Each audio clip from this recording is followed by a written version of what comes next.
형은 병원을, 누나는 상가를 상속받았습니다. 그리고 저는 경기도 파주에 있는 폐창고 하나를 받았죠. 정확히 말하면 지붕은 내려앉았고 문은 시뻘겋게 녹슬었으며 주차조차 힘든 골목 끝자락에 값어치 없는 폐건물이었습니다. 그날 가족들은 말했죠. 그래도 뭐라도 받았네. 넌 아무것도 이룬 게 없잖아. 그 말에 반박하지 못했습니다. 3대째 의사 집안에서 문제아 취급받던 막내. 대학도 사업도 결혼도 실패하고 42이 되도록 번듯한 명함 한 장 없던 인생이었으니까요. 그래서 더 서러웠습니다. 그 창고가 꼭 제 인생의 축소판 같았거든요. 하지만 저는 그때까지 알지 못했습니다. 그 안에 무엇이 잠들어 있었는지, 그리고 그것이 제 인생을 송두리째 바꿔놓을 줄은 꿈에도 몰랐습니다. 서준은 편의점 유니폼을 벗으며 깊은 한숨을 쉬었습니다. 이번 달도 결국 잘렸습니다. 손님과 시비가 붙었다는 게 이유였죠. 사실 손님이 먼저 막말을 했지만 그런 건 중요하지 않았습니다. 언제나 그랬듯이 말이에요. 거울에 비친 자신의 모습이 낯설게만 느껴졌습니다. 언제부터 이렇게 나이가 들었을까요? 눈가에 깊게 자리 잡은 주름, 희끗희끗한 머리카락, 20살의 서준이 지금의 자신을 본다면 뭐라고 할까요? 그때는 꿈이 있었습니다. 화가가 되고 싶었어요. 미술 경연 대회에서 상도 여러 번 탔고 선생님들도 재능이 있다며 칭찬해 주셨죠. 하지만 아버지의 반응은 냉담했습니다. 아버지는 그 한마디로 모든 상황을 정리했어요. 그림쟁이로는 먹고 살기 힘들다고요. 미대에 입학했지만 아버지는 학비를 대주지 않았습니다. 아르바이트로 겨우 버틴 1년. 결국 서준은 포기하고 말았어요. 그 후로는 닥치는 대로 해봤습니다. 카페를 차려보기도 하고 온라인 쇼핑몰을 운영해보기도 했어요. 디자인 회사도 세워봤죠. 하지만 전부 실패로 끝났습니다. 카페는 1년을 못 넘기고 문을 닫았고 쇼핑몰은 적재 시달리다 접어야 했습니다. 디자인 회사는 반년도 버티지 못했죠. 실패가 반복될수록 가족들의 시선은 더욱 차가워졌습니다. 형제 모임에도 부르지 않았고 명절에는 눈치만 봐야 했어요. 그리고 이제는 편의점 아르바이트마저 잘린 신세가 된 것이었죠. 휴대폰이 울렸습니다. 그냥 서진이었어요. 전화를 받자마자 냉정한 목소리가 들려왔습니다. 내일 오전 10시 강남 그랜드 인터컨티넨탈 호텔. 늦지 마. 전화는 일방적으로 끊겼습니다. 형은 언제나 이런 식이었습니다. 명령조로 말하고 대답은 듣지 않았죠. 서준은 쓴웃음을 지었습니다.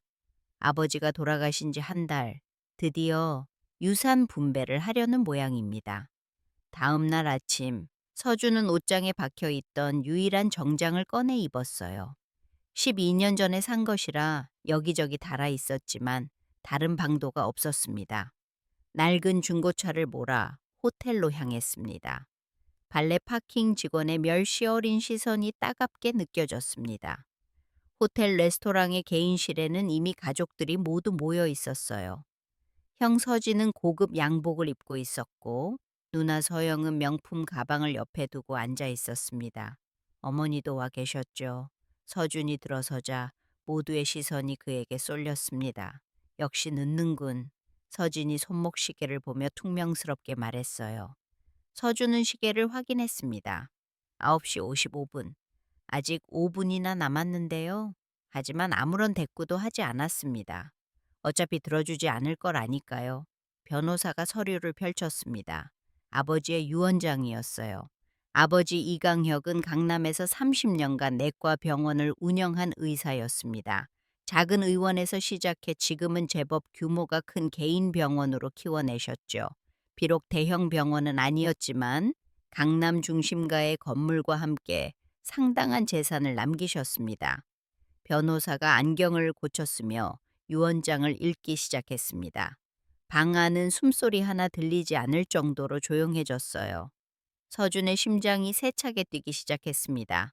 혹시나 하는 기대감이 피어올랐거든요. 아버지가 마지막에는 자신을 조금이라도 인정해주지 않았을까 하는 헛된 희망이었죠. 고 이강혁 원장님의 유언을 낭독하겠습니다. 첫째, 강형 내과 병원과 건물은 장남 이서진에게 상속한다. 서진의 입가에 만족스러운 미소가 번졌습니다. 예상했던 결과였죠. 병원과 건물을 합치면 100억은 좋게 넘을 테니까요. 둘째, 청담동 오피스텔 건물과 서초동 상가는 장녀 이서영에게 상속한다. 서영도 만족스럽게 고개를 끄덕였습니다. 그것만 해도 수십억 원대의 부동산이었습니다. 변호사는 계속해서 읽어 내려갔습니다. 어머니에게는 현금과 예금, 그리고 살고 계신 아파트가 돌아갔어요. 먼 친척들에게도 약간의 금액이 배분되었습니다. 그런데 서준의 이름은 좀처럼 나오지 않았어요. 10분이 흘렀습니다. 서준의 등에는 식은땀이 흘렀어요. 손가락이 미세하게 떨리기 시작했습니다. 설마 정말로 나에게는 아무것도 없는 건 아니겠지? 마지막으로 드디어 그의 이름이 불렸습니다. 서준은 숨을 멈췄어요. 모든 신경이 변호사의 입으로 집중되었습니다. 막내 이서준에게는 경기도 파주시 소재 창고 1동을 상속한다. 이상입니다. 순간 방 안이 얼어붙었습니다. 서준은 자신의 귀를 의심했어요. 창고? 창고 하나? 그게 전부라고. 창고 말입니까? 고작 창고 하나요? 목소리가 떨려 나왔습니다. 변호사가 고개를 끄덕였습니다. 네. 1985년에 취득하신 200평 규모의 창고입니다. 서진이 코웃음을 쳤어요. 그 차가운 비웃음 소리가 서준의 가슴에 비수처럼 꽂혔습니다. 그래도 뭐라도 받았잖아. 그 순간 서준의 마음속에서 무언가가 툭 하고 끊어지는 소리가 났습니다. 형의 그 표정, 그 목소리, 동정인지 조롱인지 알 수 없는 그 태도를 도저히 견딜 수가 없었어요. 평생 사업이나 말아먹고 빚만 지던 너한테는 과분하지. 서영이 거들었습니다. 날카로운 목소리가 귀를 파고들었어요. 의사 집안 망신은 혼자 다 시키고 다녔잖아? 카페는 왜 망했는데? 쇼핑몰은? 디자인 회사는? 서준의 주먹이 부들부들 떨렸습니다. 하지만 꾹 참았어요. 여기서 화를 내면 또 자신만 이상한 사람이 될 테니까요. 가족들 앞에서는 늘 그랬습니다. 실패한 막내, 무능한 동생. 그게 자신의 정해진 역할이었어요. 그래, 알겠어. 억지로 미소를 지으며 말했지만 목소리는 떨리고 있었습니다. 입술을 깨물어야 했어요. 눈물이 터져 나올 것 같았거든요. 어머니가 조용히 말씀하셨어요. 서준아, 아버지도 나름대로 생각이 있으셨을 거야. 나름대로의 생각? 그 말이 더 비참하게 들렸습니다. 차라리 아무것도 주지 않았다면 덜 서러웠을 텐데요. 창고 하나? 그게 아버지가 생각한 자신의 가치였을까요? 병원은 형에게, 상가는 누나에게, 그리고 쓸모없는 창고는 쓸모없는 막내에게. 서류에 도장을 찍는데 손이 심하게 떨렸습니다. 붉은 인주가 손가락에 묻었어요. 마치 빗자국처럼 보였습니다. 벌써 가려고? 서진이 물었어요. 서준은 고개만 끄덕였습니다. 말을 하면 울음이 터질 것 같았거든요. 호텔을 나와 차에 올라탄 서준은 한참을 멍하니 앉아 있었습니다. 핸들을 잡은 손에 힘이 들어가지 않았습니다. 정말 자신은 실패한 인생이었습니다. 형과 누나는 성공 가도를 달렸는데 왜 자신만 이 모양 이 꼴일까요? 같은 부모 아래서 태어났는데 왜 이렇게나 다를까요? 창고 등기부를 꺼내봤습니다. 경기도 파주시 월록면 주소를 내비게이션에 입력했어요. 왕복 3시간이 넘는 거리였습니다. 기름값도 아까웠지만 가보고 싶었어요. 그래, 얼마나 형편없는 곳인지 직접 두 눈으로 확인하자. 시동을 걸었습니다. 라디오에서는 성공한 사업가의 인터뷰가 흘러나왔어요. 서준은 곧바로 꺼버렸습니다. 듣고 싶지 않았어요. 고속도로를 달리면서 어린 시절이 떠올랐습니다. 아버지는 늘 바쁘셨습니다. 병원 일로 새벽에 나가 밤늦게 들어오셨죠. 가족 여행 한번 제대로 가본 기억이 없었습니다. 형과 누나는 의대와 경영대에 진학해 아버지의 자랑거리가 됐지만 서준은 늘 실망만 안겨주는 아들이었습니다. 중학교 때 미술대회에서 대상을 받았을 때도 아버지는 무관심했어요. 상장을 보여드렸지만 고개만 까딱하실 뿐이었죠. 반면 형이 의대에 합격했을 때는 온 친척을 불러 성대한 잔치를 열었습니다. 20살 때 미대에 가겠다고 했을 때 아버지는 완전히 등을 돌렸습니다. 내 아들로 생각 안 한다. 그 말이 아직도 가슴에 비수처럼 박혀 있었습니다. 그날 이후 아버지와 제대로 된 대화를 나눠본 적이 없었습니다. 파주에 도착했을 때는 오후 2시가 넘어서였습니다. 내비게이션이 안내한 곳은 황량한 들판이었어요. 멀리 폐공장처럼 보이는 건물들 사이에 낡아빠진 창고 하나가 보였습니다. 가까이 다가가자 더욱 처참한 모습이 드러났어요. 지붕은 녹이 새울어 주저앉아 있었고 벽에는 금이가 있었습니다. 문은 자물쇠로 잠겨 있었지만 녹슬어 금방이라도 부서질 것 같았어요. 주위에는 쓰레기가 어지럽게 널려 있었습니다. 이것이 자신의 유산이었습니다. 병원도 상가도 아닌 썩어가는 창고 하나, 헛웃음이 나왔습니다. 동시에 눈물이 핑 돌았습니다. 서러움인지 분노인지 모를 감정이 북받쳐 올랐습니다. 그때 주머니에서 휴대폰이 울렸어요. 모르는 번호였습니다. 여보세요? 이서준 씨 되십니까? 저는 파주시청 직원인데요. 창고 관련해서 연락드렸습니다. 무슨 일이시죠? 그 창고 부지가 신도시 개발 지역으로 검토되고 있어서요. 혹시 매각 의향이 있으신지 여쭤보려고요. 서준은 잠시 말을 잃었습니다. 매각이라. 어차피 쓸모없는 창고인데 팔아버릴까? 하지만 왠지 모르게 마음이 움직이지 않았어요.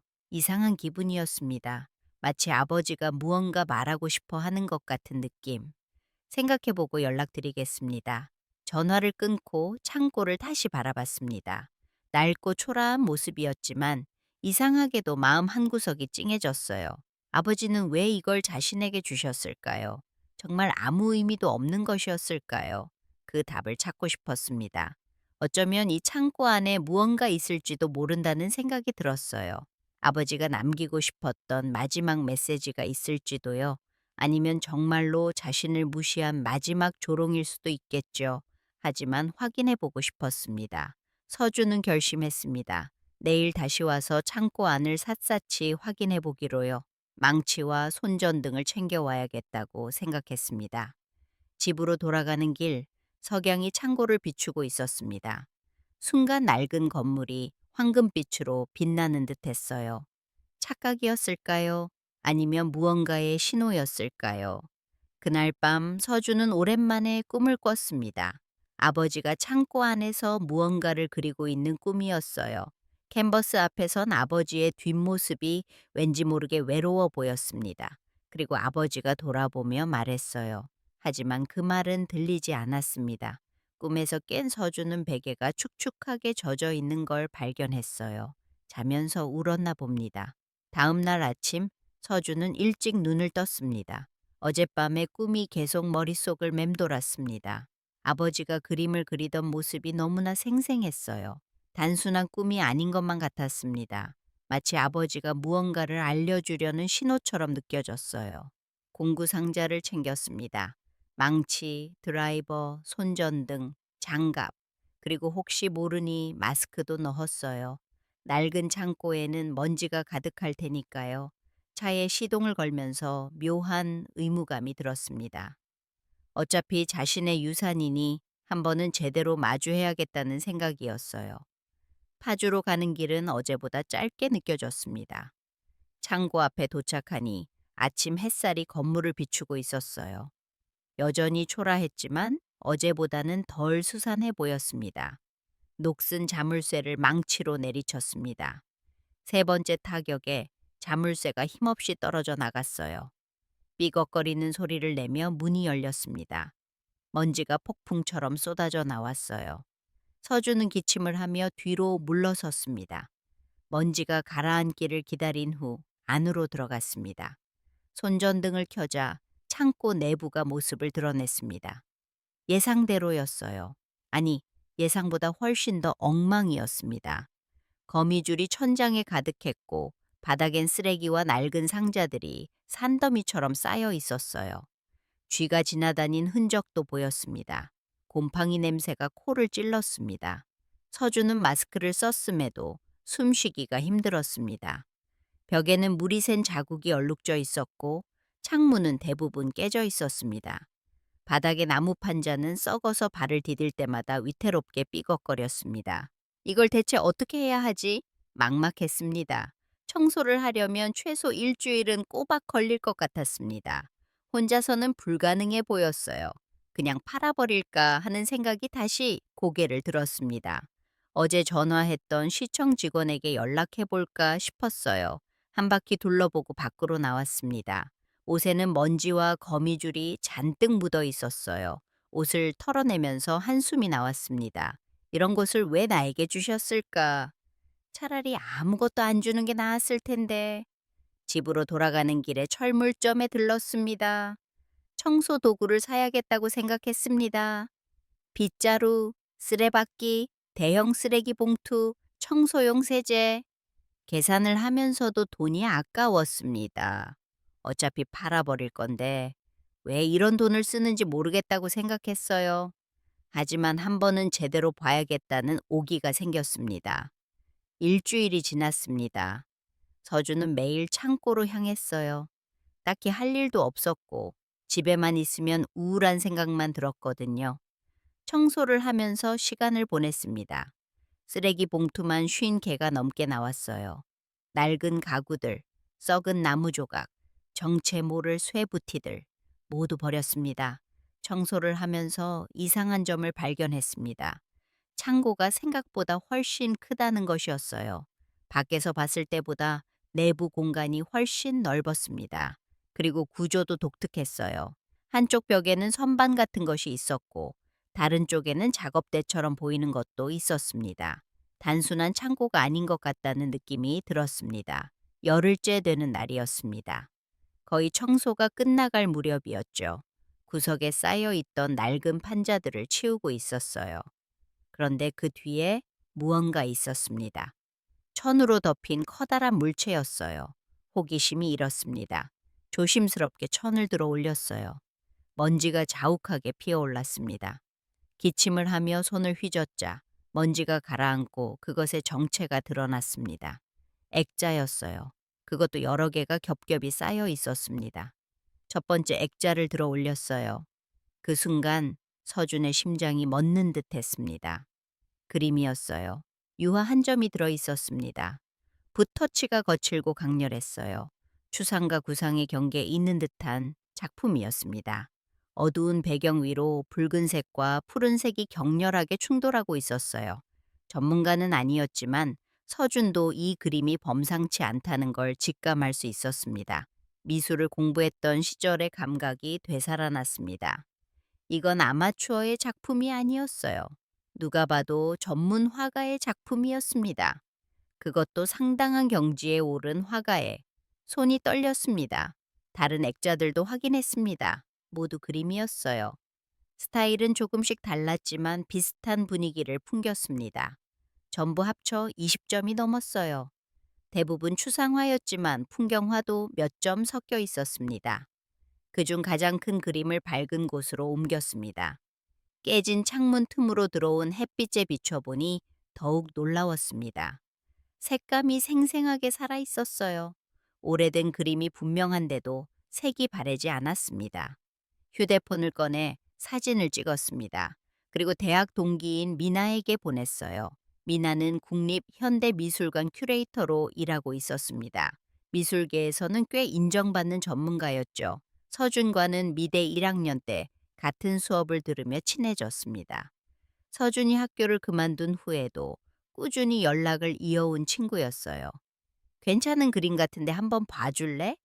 메시지를 보내고 5분도 차야 되지 않아 전화가 걸려왔습니다. 야, 이서준 이거 어디서 난 거야? 미나의 목소리가 흥분으로 떨리고 있었어요. 평소에 차분한 목소리가 아니었습니다. 거의 소리를 지르는 수준이었어요. 창고 청소하다가 구석에서 발견했는데 왜 이거 김영진 화백 작품 같은데 서준의 손에서 휴대폰이 미끄러질 뻔했습니다. 김영진. 한국 추상 표현주의의 거장, 작품 하나가 수십억 원에 거래되는 전설적인 작가였습니다. 뭐? 진짜야? 100% 확신할 순 없지만 이 붓터치, 이 색감, 김영진 화백 1970년대 후반 스타일이야. 그것도 대표작 시리즈 중 하나인 것 같아. 진짜라면 가치가 어마어마해. 수십억은 기본이고 돈으로 매길 수 없는 수준일 수도 있어. 수십억. 서준의 다리에 힘이 풀렸습니다. 바닥에 주저앉을 뻔했어요. 가족들이 받은 유산과 맞먹거나 그 이상의 금액이었습니다. 그리고 서준아, 거기 그림이 딱 한 점만 있는 거야? 아니, 20점 정도 더 있어. 전화기 너머로 미나가 숨을 들이켜는 소리가 들렸습니다. 전부 사진 찍어서 보내. 그리고 내가 지금 바로 출발할게. 2시간이면 도착해. 절대 아무도 들여보내지 마. 전화가 끊겼습니다. 서준은 다시 그림들을 바라봤습니다. 정말 이게 수십억 원짜리 그림들이란 말인가? 믿기지 않았어요. 가장 큰 그림을 다시 자세히 뜯어봤습니다. 그때 액자 뒷면에 무언가 쓰여 있는 것이 보였습니다. 조심스럽게 뒤집었어요. 거기에는 손글씨로 쓴 메모가 붙어 있었습니다. 서준에게. 넌 나와 가장 닮은 아이다. 언젠가 네가 이걸 발견하길. 아버지가. 순간 온몸에 전율이 흘렀습니다. 눈물이 왈칵 쏟아졌습니다. 아버지의 글씨였어요. 틀림없었습니다. 어릴 때부터 지겹도록 봐왔던 그 필체였어요. 떨리는 손으로 다른 그림들도 확인했습니다. 그런데 이상한 점을 발견했어요. 몇몇 그림 뒷면에는 게일이라는 서명이 있었습니다. 이강혁, 아버지의 영문 이니셜이었어요. 설마 아버지가 그린 건가? 믿을 수가 없었습니다. 평생 의사로만 살아오신 아버지가 그림을 그렸다니. 그것도 이렇게 전문적인 수준으로. 서준은 혼란스러웠습니다. 창고를 다시 둘러봤어요. 이제야 모든 것이 보이기 시작했습니다. 벽에 있던 선반들, 작업대처럼 보였던 것들. 이곳은 단순한 창고가 아니었어요. 누군가의 비밀 작업실이었던 겁니다. 아마도 아버지의. 구석에 있던 낡은 캐비닛을 발견했습니다. 서랍을 열어보니 물감 튜브들이 가득 들어 있었어요. 대부분 굳어 있었지만 분명 유화 물감들이었습니다. 붓도 있었고 팔레트도 있었습니다. 그리고 낡은 스케치북 한 권을 발견했어요. 스케치북을 펼쳤습니다. 첫 페이지에 날짜가 적혀 있었어요. 1928년 3월 15일. 그리고 그 아래 작은 글씨로 이렇게 쓰여 있었습니다. 오늘부터 다시 시작이다. 아버지께는 비밀로. 서준의 가슴이 쿵쾅거렸습니다. 1978년이면 아버지가 의대를 졸업할 무렵이었어요. 그때 아버지도 그림을 그리고 싶었던 걸까요? 자신처럼 꿈을 포기해야만 했던 걸까요? 스케치북을 넘기면서 더 많은 것들을 발견했습니다. 대생, 크로키, 색채 연습 모두 체계적으로 되어 있었습니다. 누군가에게 정식으로 배운 솜씨였어요. 그리고 한 페이지에서 충격적인 문장을 발견했습니다. 김영진 선생님께서 오늘 특별히 그림 한 점을 선물해 주셨다. 내게 재능이 있으니 포기하지 말라고 격려해 주셨다. 하지만 나는 이미 의사가 되기로 결심했다. 병원을 열어야 한다. 가족을 위해서. 김영진 화백이 아버지의 스승이었다니 서준은 믿을 수가 없었습니다. 그렇다면 그 값비싼 그림이 여기에 있는 이유가 설명됐습니다. 김영진 화백이 아버지에게 준 선물이었던 거예요. 미나가 도착했을 때 서준은 여전히 스케치북을 들여다보고 있었습니다. 서준아! 미나의 목소리에 정신을 차렸습니다. 그녀는 숨을 헐떡이며 창고 안으로 들어왔어요. 그림은 어디 있어? 서준이 그림들을 가리켰습니다. 미나는 조심스럽게 다가가 그림들을 하나하나 확인했습니다. 그녀의 표정이 점점 심각해졌어요. 돋보기까지 꺼내 자세히 들여다봤습니다. 한참을 조사한 후 미나가 돌아섰어요. 얼굴이 창백했습니다. 서준아, 이거 진짜야? 일주일 후 감정 결과가 나왔습니다. 미나가 직접 서류를 가져왔어요. 그녀의 표정은 복잡 미묘했습니다. 기쁨과 걱정이 뒤섞여 있는 듯했어요. 서준은 서류를 받아들었습니다. 손이 떨렸어요. 한국미술품 감정원의 공식 문서였습니다. 첫 페이지를 넘기자 굵은 글씨가 눈에 들어왔습니다. 김명진 작가의 진품으로 감정함. 1978년작 잃어버린 시간. 추정가 수십억. 가치 최소 35억 원 이상. 숨이 멎을 것 같았습니다. 평생을 벌어도 만져볼 수 없는 돈이었어요. 그것도 단 한 점에 대한 가격이었습니다. 나머지 그림들도 있었어요. 아버지가 그린 작품들도 의외의 가치를 인정받았습니다. 아버지의 작품들이 한 점당 3천만 원에서 5천만 원으로 평가됐다고 미나가 조심스럽게 알려줬어요. 믿기지 않았습니다. 쓰레기 더미 같던 창고에서 국보급 걸작들을 발견한 거예요. 미나가 걱정스러운 표정으로 충고했습니다. 이렇게 큰 돈이 얽히면 사람들이 변한다고, 조심해야 한다고. 하지만 서준은 기쁨에 취해 있었습니다. 드디어 자신도 무언가를 가지게 된 거예요. 더 이상 실패한 막내가 아니었습니다. 그날 밤 실수를 하고 말았습니다. 술을 마시며 대학 동창들과 통화를 했는데 그중 한 명이 소문을 퍼뜨린 거예요. 서준이가 수십억짜리 그림을 발견했다는 소문이 삽시간에 퍼져나갔습니다. 다음 날 아침 7시 전화벨이 요란하게 울렸습니다. 형 서진이었어요. 지금 당장 우리 집으로 와. 목소리가 냉정하고 예리했습니다. 평소보다 더 무서웠어요. 서준은 불안한 마음으로 옷을 챙겨 입었습니다. 뭔가 큰일이 터질 것 같은 예감이 들었습니다. 형의 집에 도착하자 온 가족이 모여 있었어요. 거실의 분위기는 얼음장처럼 차가웠습니다. 누나 서영의 얼굴은 붉게 상기되어 있었고 어머니는 고개를 숙이고 계셨습니다. 서진이 명령하듯 앉으라고 했고 서준은 조심스럽게 소파에 앉았습니다. 모두의 시선이 자신에게 집중됐어요. 마치 재판정에 선 죄인 같은 기분이었습니다. 서진이 단도직입적으로 물었습니다. 그림을 발견했다는 게 사실이냐고, 어떤 그림이냐고. 서준이 김영진 화백 작품과 아버지의 그림이라고 답하자 거실이 술렁였습니다. 서영이 벌떡 일어났습니다. 믿을 수 없다는 표정이었어요. 아버지가 그림을 그렸다는 사실에 모두가 충격을 받은 듯 했습니다. 얼마짜리냐는 질문에 서준은 잠시 망설였습니다. 그리고 조심스럽게 대답했습니다. 정확한 금액은 모르지만 수십억은 넘을 거라고, 전문가들이 가치 측정 불가라고 했다고. 거실에 정적이 흘렀습니다. 1초, 2초, 3초. 시간이 멈춘 것 같았습니다. 그리고 폭발이 일어났습니다. 서영이 소리를 질렀고 서진이 자리에서 일어섰습니다. 그들은 창고 안의 물건도 유산의 일부라고 주장했어요. 법적으로 공동 상속 대상이라고 말했습니다. 서준은 떨리는 목소리로 반박했습니다. 창고는 자신의 것이라고 유언장에 명시되어 있다고. 하지만 서진은 창고, 건물은 서준의 것이 맞지만 그 안에 동사는 명시되지 않았다고 반박했습니다. 변호사 자격증도 있는 형의 말에는 힘이 실려 있었습니다. 서영이 다가왔습니다. 그녀의 눈에는 탐욕이 가득했습니다. 그림을 팔아서 3등분 하자고 제안했어요. 서준이 거부하자 어머니까지 나섰습니다. 부드러운 목소리였지만 그 안에는 압박감이 숨어 있었어요. 서준은 갑자기 혼자가 된 기분이었습니다.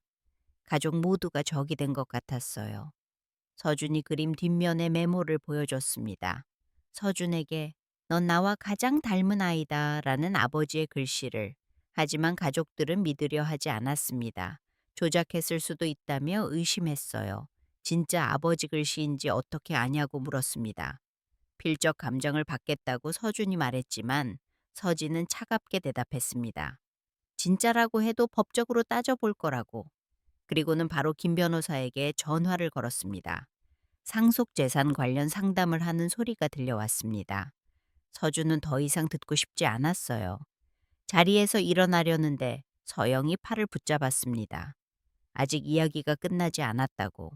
서준이 팔을 뿌리치자 서영이 비틀거렸습니다. 분위기는 더욱 험악해졌습니다. 서진이 마지막 경고를 날렸어요. 내일까지 합의하지 않으면 소송을 걸겠다고. 유산 분할 소송으로 가겠다고. 문을 나서는 순간 눈물이 쏟아졌습니다. 서러웠습니다. 돈 때문에 가족이 이렇게까지 변할 수 있다니. 아니, 어쩌면 원래부터 가족이 아니었을지도 모릅니다. 그저 같은 집에 살았을 뿐인 남이었을지도요. 집으로 돌아온 서주는 미나에게 전화했습니다. 가족들이 그림을 나눠 갖자고 한다고 전했습니다. 미나는 예상했다는 듯 담담하게 반응했어요. 서주는 싸울 거라고 결심을 밝혔습니다. 이건 아버지가 오롯이 자신에게 준 것이니까요. 전화를 끊고 서주는 서랍에서 아버지의 스케치북을 꺼냈습니다. 한 장 한 장 넘기며 아버지의 흔적을 더듬었습니다. 그림 속에는 아버지의 꿈과 좌절이 고스란히 담겨 있었어요. 마지막 페이지에 적힌 문장이 가슴을 울렸습니다. 나도 그림을 포기했다. 하지만 너는 포기하지 마라. 아버지도 자신처럼 꿈을 포기해야 했던 사람이었습니다. 그래서 자신에게 이 그림들을 남긴 거예요. 돈이 아니라 꿈을 물려준 것이었습니다. 다음 날 서주는 필적 감정을 의뢰했습니다. 그리고 변호사를 선임했어요. 전 재산을 털어서요. 통장에 있던 300만 원과 적금을 해약한 500만 원, 그리고 친구에게 빌린 200만 원까지 모두 쏟아부었습니다. 일주일 후 필적 감정 결과가 나왔습니다. 99.9% 일치. 아버지의 글씨가 맞았습니다. 하지만 가족들은 여전히 뜻을 굽히지 않았어요. 법적 권리를 주장하며 한치도 물러서지 않았습니다. 법원에서 첫 조정 기일이 열렸습니다. 서주는 혼자였고 가족들은 모두 함께였습니다. 3대 1. 온 세상과 홀로 싸우는 기분이었습니다. 조정실은 차가웠고 형광등 불빛은 창백했습니다. 판사가 양측의 주장을 들었어요. 서진 측 변호사는 민법을 근거로 공동상속을 주장했고 서준 측 변호사는 아버지의 유지를 존중해야 한다고 맞섰습니다. 2시간의 지루한 조정이 이어졌습니다. 서류가 오가고 증거가 제시되고 법리 해석이 충돌했습니다. 결국 합의는 실패했어요. 판사는 정식 재판으로 진행하겠다고 선언했습니다. 다음 기일을 잡는 동안 서주는 멍하니 앉아 있었어요. 이게 현실인지 꿈인지 분간이 되지 않았습니다. 법원을 나오는데 서진이 다가왔습니다. 마지막 제안이라며 합의를 권유했어요. 서주는 단호하게 거절했습니다. 이길 거라고. 왜냐하면 이건 온전히 자신이 받아야 할 몫이니까요. 그날 밤 서주는 창고에 갔습니다. 그림들을 하나하나 바라봤어요. 김영진 화백의 잃어버린 시간 앞에서 오랫동안 서 있었습니다. 붉은색과 파란색이 격렬하게 충돌하는 그림이 꼭 자신의 마음 같았습니다. 아버지에게 마음속으로 물었어요. 저 잘하고 있는 거 맞나요? 대답은 없었지만 그림이 대신 말해주는 것 같았습니다. 포기하지 말라고, 끝까지 싸우라고. 창고를 나오면서 결심을 굳혔습니다. 질 수도 있어요. 하지만 싸워보지도 않고 포기하는 건 아버지가 원하는 길이 아닐 거예요. 아버지도 싸웠으니까요. 비록 지셨지만 끝까지 싸웠으니까요. 별 하나 없는 밤하늘을 올려다봤습니다. 짙은 어둠 속에서도 길은 있을 거라고 믿었습니다. 반드시 있을 거라고. 3달이 흘렀습니다. 법정 다툼은 예상보다 길고 지루했습니다. 서류가 오가고 증인이 나오고 변론이 이어졌어요. 서주는 매번 혼자 법정에 앉았습니다. 반대편에는 가족들이 나란히 앉아 있었죠. 그들의 시선이 칼날처럼 날아와 박혔습니다. 마지막 변론이 있던 날이었습니다. 서준의 변호사가 최종 진술을 했습니다. 아버지의 의사가 명확했다고 그림 뒷면의 메시지와 스케치북이 그 증거라고 주장했습니다. 상대편 변호사는 여전히 법적 권리만을 주장했습니다. 민법상 명시되지 않은 동사는 공동 상속이 원칙이라고 반복했습니다. 판사가 깊은 한숨을 내쉬었습니다. 그리고 천천히 입을 열었습니다. 판결을 선고하겠습니다. 법정이 삽시간에 조용해졌습니다. 서준의 심장이 미친 듯이 요동쳤습니다. 손바닥은 땀으로 흥건했습니다. 판사는 서류를 넘기며 말을 이어갔습니다. 고인의 유증 의사가 분명하게 드러난다고. 그림 뒷면의 메시지와 필적 감정 결과가 그것을 명백히 증명한다고 했습니다. 또한 창고와 그 안의 물건을 분리해서 생각할 수 없다고 덧붙였습니다. 따라서 해당 미술품들은 피고 이서준의 단독 소유임을 인정합니다. 순간 서준의 다리에 힘이 풀렸습니다. 이겼습니다. 정말로 이긴 거예요. 눈물이 터져 나올 것 같았지만 꾹 참았습니다. 뒤를 돌아보니 가족들의 얼굴이 굳어 있었습니다. 서진은 입술을 깨물고 있었고 서영은 고개를 돌려버렸습니다. 어머니는 깊은 한숨을 내쉬셨어요. 법원을 나오면서 서준은 복잡한 심정이었습니다. 이겼지만 조금도 기쁘지 않았습니다. 그림은 지켰지만 가족을 잃었으니까요. 변호사가 축하한다며 악수를 청했지만 손에 힘이 들어가지 않았습니다. 그날 이후 가족들과의 연락은 완전히 끊겼습니다. 명절에도 부르지 않았고 생일도 조용히 지나갔습니다. 서준은 완벽히 혼자가 되었습니다. 아버지가 남기신 그림과 함께 말이죠. 미나가 제안을 했습니다. 그림들을 세상에 공개하는 전시회를 여는 게 어떻겠냐고. 특별 전시를 기획해보자고 했습니다. 서준은 고민했습니다. 아버지의 그림을 세상에 공개하는 것이 과연 옳은 일일까요? 며칠을 고심한 끝에 결정을 내렸습니다. 아버지의 숨겨진 재능과 열정을 세상에 알리고 싶었어요. 숨겨진 열정, 의사 이강혁의 또 다른 삶, 전시의 제목이었습니다. 미나가 국립현대미술관과 협의하여 특별 전시 공간을 확보했습니다. 김영진 화백의 작품과 아버지의 작품 20점을 함께 전시하기로 했습니다. 전시를 준비하면서 놀라운 사실들이 드러났습니다. 아버지의 그림들을 연도별로 정리하다가 발견한 것이었어요. 1978년부터 1985년까지 그림의 스타일이 점진적으로 변해가고 있었습니다. 처음에는 스승인 김영진 화백의 영향이 강하게 느껴졌지만 시간이 흐를수록 독자적인 스타일을 구축해 나갔어요. 특히 1984년 작품들은 경이로웠습니다. 깊고 어두운 색감 속에 작은 빗줄기가 스며드는 독특한 화풍이었어요. 마치 깊은 절망 속에서 희미한 희망을 찾아내는 듯한 느낌이었습니다. 그때 아버지는 무슨 생각을 하셨을까요? 병원 개업을 앞두고 사랑하던 그림을 영원히 포기해야 한다는 걸 알았을 때 어떤 심정이었을까요?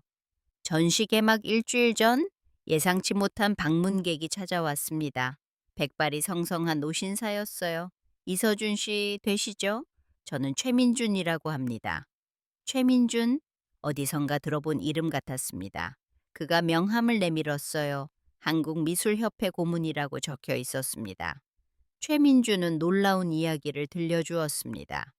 자신이 김영진 화백의 제자였으며 아버지 강혁과 함께 그림을 배웠던 동문이라고 했습니다. 1978년 같은 작업실에서 만났다고 했어요. 강혁 씨는 정말 재능이 뛰어났어요. 김 선생님께서도 유독 아끼셨죠. 최민준의 눈가가 촉촉해졌습니다. 옛 친구를 떠올리는 듯 했어요. 그는 충격적인 사실을 털어놓았습니다. 아버지가 그림을 그만둔 진짜 이유를요. 할아버지가 아버지의 그림을 모두 불태워 버렸다는 겁니다. 의사가 되지 않으면 호적에서 파버리겠다고 협박했다고 합니다.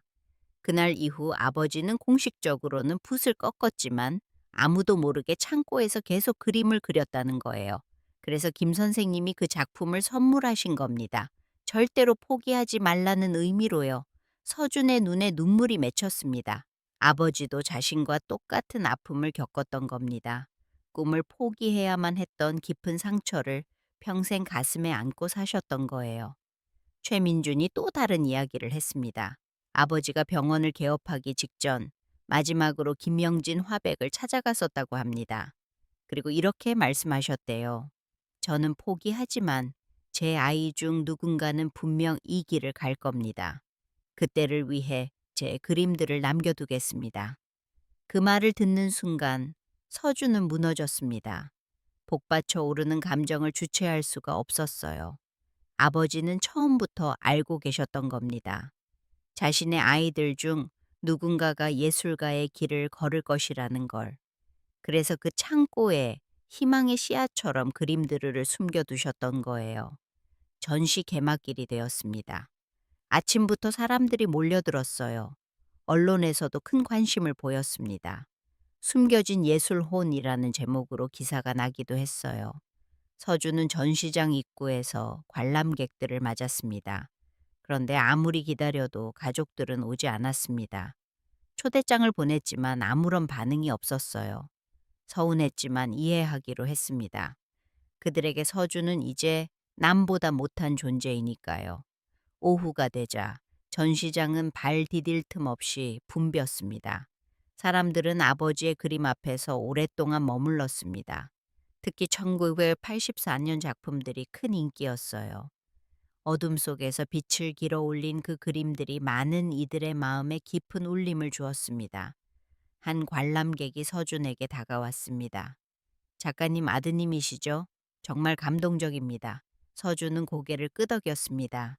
처음으로 아버지를 작가라고 부르는 소리를 들었습니다. 가슴이 뭉클해졌습니다. 저녁 6시, 전시가 끝나갈 무렵이었습니다. 사람들이 하나둘 떠나고 전시장이 한산해졌습니다. 서준은 김명진 화백의 잃어버린 시간 앞에 서 있었어요.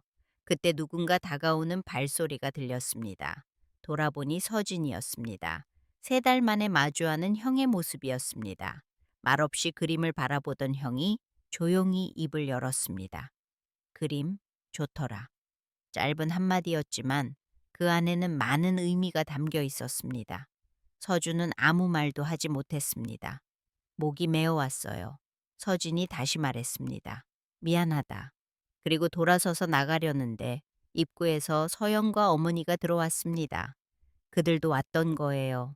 따로따로. 하지만 같은 시간에 어머니가 서준에게 다가왔습니다. 주름진 손으로 서준의 손을 꼭 잡으셨습니다.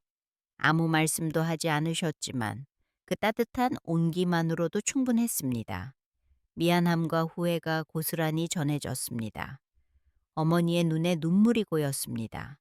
서영도 다가왔습니다. 고개를 숙인 채 아버지의 그림을 물끄러미 바라보고 있었어요. 그들은 함께 아버지의 그림들을 둘러봤습니다. 아버지의 7년간의 고독한 여정을 함께 따라갔습니다. 그림 속에 담긴 열정과 좌절, 희망과 포기를 함께 느꼈습니다. 마지막 그림 앞에서 서진이 말했습니다. 아버지도 우리 때문에 꿈을 포기하신 거였구나. 그 말에 모두가 침묵했습니다. 맞는 말이었습니다. 아버지는 가족을 위해 자신의 꿈을 희생하셨어요. 그리고 그 희생 위에 지금의 그들이 서 있는 것이었습니다. 전시장을 나오면서 어머니가 제안하셨습니다. 다 같이 저녁이나 먹자고. 3개월 만에 가족 식사였습니다. 어색했지만 따뜻했어요. 식사를 하면서 서진이 말했습니다. 그림은 네가 계속 가지고 있어. 그게 아버지 뜻일 테니까. 서영도 고개를 끄덕였습니다. 돈이 전부가 아니란 걸. 이제야 알겠어. 서준은 눈물을 참으며 고개를 끄덕였습니다. 가족이 돌아왔습니다. 그 어떤 값비싼 그림보다 더 소중한 것을 되찾은 기분이었습니다. 그날 밤 서준은 일기를 썼습니다. 아버지, 이제야 알겠습니다. 아버지가 남기신 진짜 유산은 그림이 아니었어요. 포기하지 않는 마음, 가족을 사랑하는 마음, 그리고 꿈을 이어갈 용기였습니다. 그걸 저에게 주신 거였어요. 다음 날 서준은 결심했습니다. 다시 그림을 그리기로 20여 년 만에 다시 붓을 들기로 했습니다. 아버지가 미처 이루지 못한 꿈을 이어가기로 했습니다. 창고를 작업실로 개조하기 시작했습니다. 아버지가 그림을 그렸던 바로 그 공간에서 새로운 시작을 하기로 마음먹었습니다. 이제는 더 이상 혼자가 아니었습니다. 가족들이 함께였으니까요. 1년이 흘렀습니다. 서준은 매일 창고로 출근했습니다. 아니, 이제는 작업실이라고 불러야 할 그곳으로 말이죠. 낡은 창고는 완전히 다른 모습으로 변해 있었습니다. 북쪽 벽을 헐고 커다란 통창을 냈어요. 따스한 햇빛이 쏟아져 들어왔습니다. 아버지가 그림을 그렸던 바로 그 자리에 이젤을 놓았습니다. 처음엔 붓을 드는 것조차 두려웠습니다. 20년이 넘는 공백이 있었으니까요. 손이 떨렸고 선 하나 긋는 것도 마음처럼 되지 않았어요. 하지만 포기하지 않았습니다. 아버지가 그러셨던 것처럼 매일 조금씩 그렸습니다. 마음 서재라는 이름으로 유튜브 채널을 만들었습니다. 42 다시 잡은 붓이라는 제목으로 영상을 올리기 시작했어요. 처음엔 조회수가 10도 나오지 않았습니다. 그래도 꾸준히 영상을 올렸습니다. 그림을 그리는 과정, 실패하는 모습, 다시 도전하는 과정을 가감없이 보여줬습니다. 2달쯤 지났을 때 변화가 생겼습니다. 댓글이 달리기 시작했어요. 저도 포기했던 꿈이 있었는데 용기를 얻고 갑니다. 함께 다시 시작해요.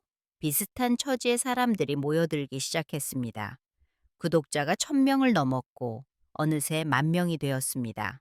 그러던 어느 날 특별한 메시지가 도착했습니다. 한 갤러리에서 전시 제안을 한 것이었어요. 작은 갤러리였지만 서준에게는 꿈만 같은 일이었습니다. 자신의 그림으로 전시를 열게 되다니요. 전시 준비를 시작했습니다. 지난 1년간 그린 작품 30점을 선별했습니다. 대부분 추상화였어요. 아버지의 영향을 받았지만 점차 자신만의 스타일을 찾아가고 있었습니다. 밝은 색감 속에 어둠이 섞여 있는 희망과 아픔이 공존하는 그림들이었습니다. 전시 제목을 정해야 했습니다. 고민 끝에 결정했어요. 2번째 시작. 단순하지만 서준의 삶을 가장 잘 표현하는 제목이었습니다. 개막일이 다가왔습니다. 초대장을 만들면서 망설였습니다. 가족들에게 보내야 할까, 말아야 할까. 작년 아버지 전시회 이후로 가끔 연락은 했지만 여전히 어색한 감정이 남아 있었거든요. 그래도 용기를 냈습니다. 초대장을 보냈습니다. 개막 전날 밤 서준은 잠을 이룰 수 없었어요.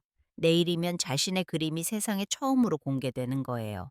43 인생에서 처음 겪는 일이었습니다. 두렵기도 하고 설레기도 했습니다. 당일 아침 일찍 갤러리에 도착했습니다.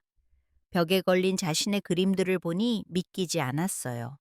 정말 저것들을 내가 그린 게 맞나 싶었습니다. 그 중에는 아버지를 그린 작품도 있었어요. 아버지의 뒷모습이라는 제목이었습니다. 캔버스 앞에 서 있는 젊은 시절 아버지의 모습을 상상해서 그린 그림이었죠. 오후 2시 개막식이 시작되었습니다. 생각보다 많은 사람이 찾아왔습니다. 유튜브 구독자들도 왔고 미나가 초대한 미술계 인사들도 있었습니다. 하지만 서준의 눈은 계속 입구를 향해 있었어요. 가족들을 기다리고 있었던 거죠. 3시가 되었습니다. 4시가 되었습니다. 가족들은 오지 않았습니다. 실망스러웠지만 어쩔 수 없다고 생각했습니다. 자신이 그들을 법정에 세웠으니까요. 돈 때문에 험하게 싸웠으니까요. 그때였습니다. 갤러리 문이 열렸습니다. 서진이 들어왔습니다. 멋지게 정장을 차려입고 커다란 꽃다발을 들고 있었습니다. 그 뒤로 서영과 어머니도 보였습니다. 늦어서 미안하다. 서진이 꽃다발을 건네며 말했습니다.